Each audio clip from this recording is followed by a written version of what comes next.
quickly as you can in the vetting and so on, so that we can have those.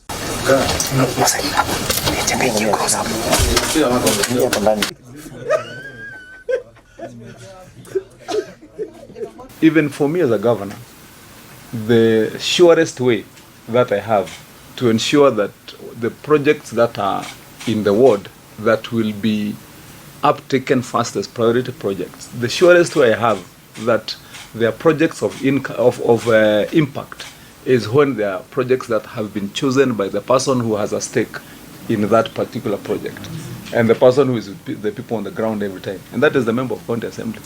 Because when you are identifying those projects, you are identifying the project that is at the heart of that community in that ward.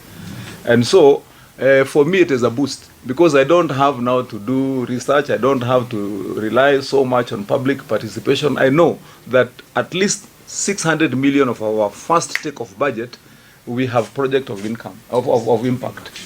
Tumetaga on source revenue. Eo niyo tura target mwaka uyu wa 2023-2024. Na ona kurio uguo maundu maria maingi ni maria twagwithia tondu ni tura understand muturire uri ohana. Tariu ungirora mwena wa arimi mbegu ici cia ndume citene ni ciarihagio nginya ngiri, but riu ni cioka thi tu 500